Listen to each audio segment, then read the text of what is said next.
Apex college Makrana की हिंदी साहित्य की ऑनलाइन कक्षा में आपका स्वागत है। पिछले कालांश में हम चर्चा कर रहे थे सूफी काव्य धारा की प्रमुख विशेषताओं की। आज जो विषय हमने लिया है वो है सूफी काव्य धारा के प्रमुख कवि, यानी सूफी काव्य धारा के प्रमुख कवि कौन कौन से हुए हैं तथा उन्होंने कौन कौन सी रचनाएं लिखी है। इनके बारे में आज के कालांश में हम चर्चा करेंगे। तो इसमें सूफी काव्य धारा के प्रमुख कवि में जो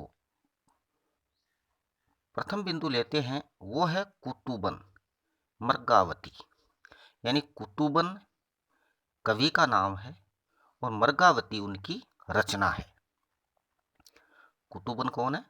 सूफी काव्य धारा के प्रमुख कवि हैं और मर्गावती जो उनकी है वो रचना है।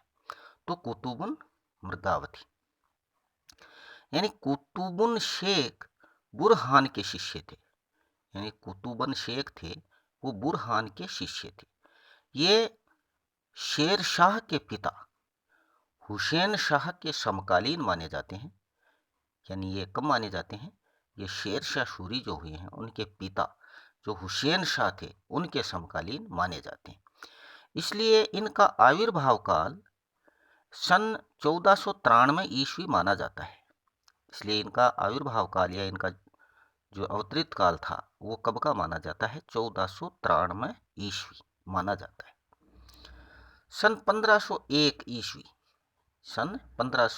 ईस्वी यानी संवत 1558 में दोहे चौपाइयों में कुतुबन ने मर्गावती प्रेमाख्यान की रचना की थी।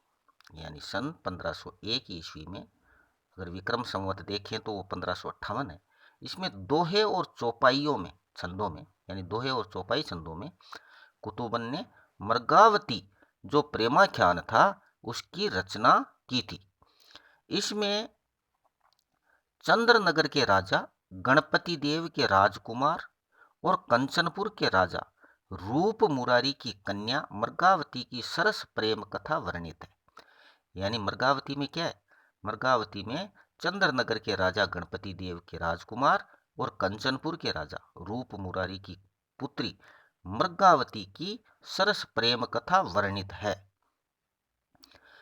कंचनपुर की राजकुमारी मर्गावती पर मोहित राजकुमार प्रेम योगी बनकर कई कष्ट झेलने के उपरांत उसे प्राप्त करता है। यानी इस मर्गावती जो प्रेमाख्यान है इसमें क्या चीज बताई गई है? इसमें बताया है कि कंचनपुर की राजकुमारी मर्गावती पर मोहित राजकुमार प्रेम योगी बनकर कई कष्ट झेलने के उपरांत उसे प्राप्त करता है।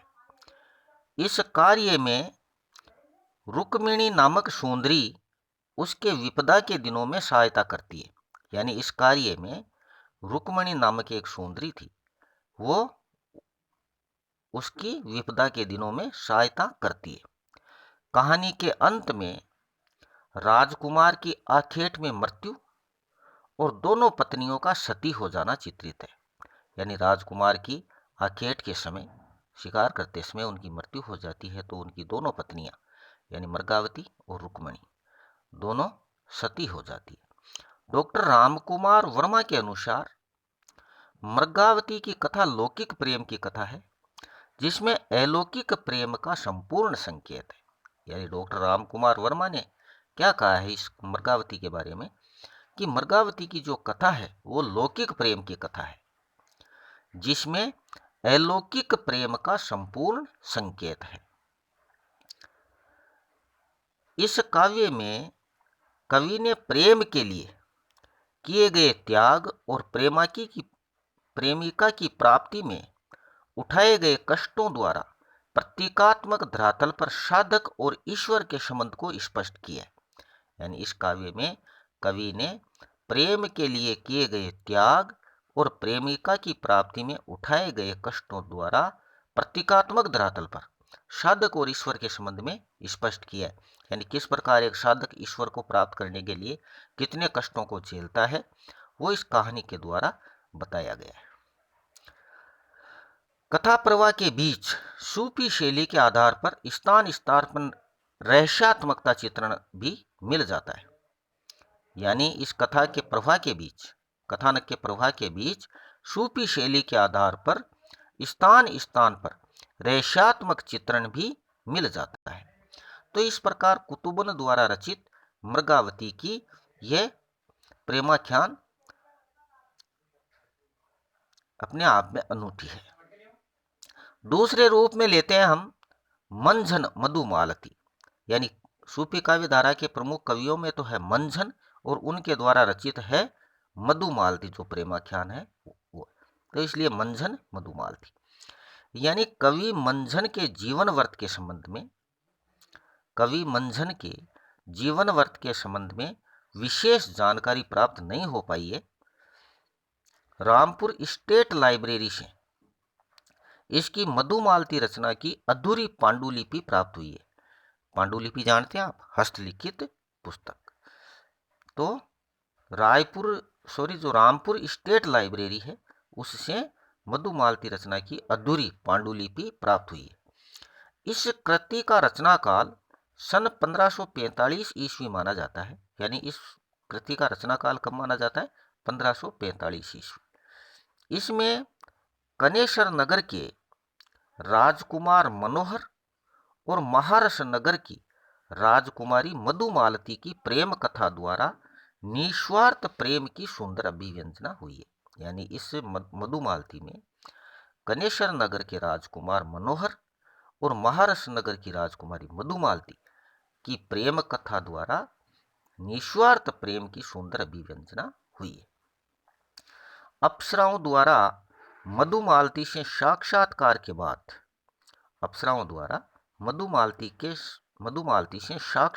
के बाद राजकुमार मनोहर उसकी प्राप्ति के लिए समुद्र मार्ग से यात्रा कर उसके नगर तक पहुंचना चाहता है। बीच सागर में ही दुर्घटना हो जाती है। किसी तरह बचकर मनोहर जंगल में पहुंचता है। वहां राक्षस को मारकर मधुमालती की सखी प्रेमा का उद्धार करता है। प्रेमा के सहारे वह मधुमालती तक पहुंचता है, लेकिन मधुमालती की माता प्रेम मंजरी को मनोहर मधुमालती का जो प्रेम है वो भाता नहीं है। इसलिए वह मधुमालती को मनोहर के प्रेम से विमुख करना चाहती है। जब वह नहीं मानती तब वह उसे चिड़िया बनने का शाप दे देती है। तो मधुमालती चिड़िया बन जाती है। तो चिड़िया बनी मधुमालती को ताराचंद पकड़कर सोने के पिंजरे में बंद कर देता है। एक दिन चिड़िया ताराचंद को अपनी प्रेम कहानी सुनाती है। उस कहानी से ताराचंद द्रवित हो उठता है और उसे लेकर मधुमालती के माता पिता के पास ले जाता है। वहां माता उस पर जल छिड़ककर फिर से मधुमालती के रूप में बदल देती है। आगे इसमें योगी के रूप में मनोहर भी आ जाता है। वो साधु बन जाता है, योगी बन जाता है, तो वो योगी के रूप में मनोहर भी आ जाता है। और ताराचंद के प्रयास से मनोहर मधुमालती का विवाह हो जाता है। तो ताराचंद प्रेमा पर मोहित होता है। ताराचंद है वो प्रेमा पर मोहित हो जाता है। आगे की पांडुलिपि फट गई है, वो मिली नहीं है, लेकिन संभव है कि प्रेमा ताराचंद का विवाह वर्णित हो सकता है कि उसमें प्रेमा ताराचंद का विवाह होना बताया गया हो। प्रस्तुत कृति में वर्णनात्मकता का अंश अधिक है। प्रेम के चित्रण में विरह को यहाँ बहुत महत्वपूर्ण स्थान दिया गया है। विषय निरूपण, भाषा, सौंदर्याभिव्यक्ति, भावाभिव्यंजना शैली, अलंकार विधान आदि की दृष्टि के कारण यह एक उच्च कोटि की कृति मानी जा सकती है। इस प्रकार पहले हमने लिया था सूफी काव्य धारा के प्रमुख कवियों में कुतुबन द्वारा रचित मृगावती, दूसरा लिया था हमने मंझन और मंझन द्वारा रचित मधुमालती। अब तीसरी है उस्मान। जो सूफी काव्य धारा के प्रमुख अगर तीसरे कवि है तो वो है उस्मान, और उनके द्वारा चित्रित है चित्रावली। उनके द्वारा रचित कौन सी है? चित्रावली। तो यह जहांगीर के समकालीन सूफी कवि थे, जहांगीर के समकालीन माने जाते हैं। चिश्ती संप्रदाय के हाजी बाबा इनके गुरु थे। चिश्ती संप्रदाय के जो हाजी बाबा थे इनके गुरु थे। इनको चित्रावली नाम का प्रेमाख्यान प्राप्त हुआ है, जिसका संपादन श्री जगमोहन वर्मा ने किया है। यानी चित्रावली नाम का जो प्रेमाख्यान है उसका संपादन किसने किया है? श्री जगमोहन वर्मा ने। आचार्य रामचंद्र शुक्ल के अनुसार इस रचना का रचनाकाल 1613 ईस्वी है। यानी रामचंद्र शुक्ल क्या मानते हैं कि इस रचना का जो रचनाकाल है वो 1613 ईस्वी है। यह प्रेमाख्यान जायसी के पद्मावत का अनुकरण करता हुआ जान पड़ता है। कवि ने उन सभी विषयों का अपनी रचना में समावेश किया है जो पद्मावत में है। कथानक सर्वथा कल्पित है, पर उसे बड़ी कुशलता के साथ सूफी साधना का आध्यात्मिक स्वरूप से जोड़ा गया है। इसमें नेपाल के राजा धरणीधर पंवार के पुत्र सुजान और रूपनगर की राजकुमारी चित्रावली की प्रेम कथा वर्णित है। यहाँ दोनों के मन में प्रेमांकुर एक दूसरे के चित्र देखने से ही उगते हैं। यानी एक दूसरे का चित्र देख करके ही, एक फोटो देख करके ही उनमें प्रेम हो जाता है। दोनों एक दूसरे को प्राप्त करने के लिए प्रयास करते हैं। राजकुमारी के भेजे हुए जोगी के सहारे राजकुमार रूपनगर पहुंचता भी है, लेकिन वहां उसे कई यातनाएं सहनी पड़ती है। कुटनीचर उसे अंधा बना देती है। कुटनीचर जो है वो उसे, जिनको दूती भी कहा जाता है, अंधा बना देती है। और अजगर उसे लील लेता है, अजगर उसे खा भी जाता है, लेकिन फिर भी वह बच जाता है। वनमानुष से आंखों की ज्योति पाता है। वनमानुष उसे, तो कुटनीचर ने उसे अंधा बना दिया था, तो वह आंखों की ज्योति वापस वन मानुष से पा लेता है। इसी बीच सासरगढ़ नगर की राजकुमारी कमलावती उस पर मोहित हो जाती है और उससे विवाह करती है।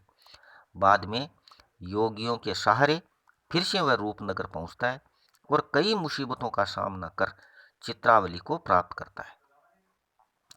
इधर कमलावती सुजान के वियोग में व्याकुल हो रही थी। अपने हंस के जरिए वह सुजान को अपना संदेश देती है। सुजान को कमलावती का स्मरण होता है और वह चित्रावली तथा कमलावती को साथ लेकर नेपाल आ जाता है। तो उस्मान ने सूफी प्रणीत प्रेम तत्व की महिमा इस कहानी द्वारा अभिव्यक्त की है। पद्मावत का अनुकरण करने के बावजूद कवि ने अपनी मौलिकता भी बनाए रखी है। इसकी ओर संकेत करते हुए डॉक्टर हंस लिखते हैं कि उस्मान ने अपनी काव्य कृति द्वारा विश्व को वही संदेश दिया है जो सदैव से सूफी संतों का जीवन सूत्र रहा है, किंतु इनके संदेश का ढंग अन्य से पृथक है। उन्होंने प्रत्येक बात इस ढंग से कही है जैसे वह बात इनके पूर्व अन्य किसी ने कही हो। यही कारण है कि चित्रावली पूर्ववर्ती सूफी काव्य की अन्य कड़ियों से अलग ही दिखाई देती है। तो इस प्रकार सूफी काव्य धारा के प्रमुख कवियों में हमने पहला पढ़ा था कुतुबन, जिनके द्वारा रचित थी मृगावती। दूसरा लिया था मंझन, जिनके द्वारा रचित थी मधुमालती। तीसरा लिया था हमने उस्मान, जिनके द्वारा रचित थी चित्रावली। अब जो चौथी लेते हैं वो है शेख नबी। यानी चौथे जो सूफी काव्य धारा के प्रमुख कवि हैं वो है शेख नबी, और इनके द्वारा रचित है ज्ञान द्वीप। तो शेख नबी जिला जौनपुर के रहने वाले थे। शेख नबी कहाँ के रहने वाले थे? जिला जौनपुर के रहने वाले थे। सन 1619 में उन्होंने ज्ञान द्वीप की रचना की थी।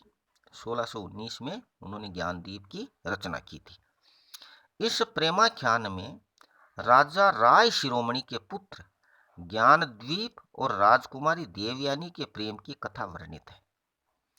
इस काव्य में नायक के स्थान पर नायिका की सखी का योगी वेश धारण करना, नायिका की सहचरी का नायक से विवाह नहीं होना आदि नए प्रयोग मिलते हैं। सहचरी यानी मित्र। इसमें नायक की खोज के लिए स्वयंवर का आयोजन होता है। कथा का अंत सुखमय है। इसमें भी वर्णनात्मकता का बाहुल्य पाया जाता है। इस प्रकार शेख नबी की जो ज्ञान द्वीप है उसका अंत भी सुखमय है। उसमें थोड़ा सा अलग बताया है कि वहाँ नायिका को नायक नहीं ढूंढता है, बल्कि नायिका द्वारा प्रयास करके नायक को ढूंढा जाता है। इस प्रकार आज हमने जिन बिंदु पर चर्चा की है वो था सूफी काव्य धारा के प्रमुख कवि, और जिसमें हमने पहला लिया था कुतुबन और कुतुबन द्वारा रचित मृगावती, दूसरा लिया था मंझन और मंझन द्वारा रचित मधुमालती। सूफी काव्य धारा के प्रमुख कवियों में तीसरा लिया था हमने उस्मान और उस्मान के द्वारा रचित चित्रावली। चौथा हमने लिया था शेख नबी और शेख नबी द्वारा रचित ज्ञानद्वीप। इस प्रकार सूफी काव्य धारा के प्रमुख कवि ये प्रमुख रूप से हैं। अब आगे के कालांश में हम फिर नए बिंदु पर चर्चा करेंगे। तब तक के लिए धन्यवाद।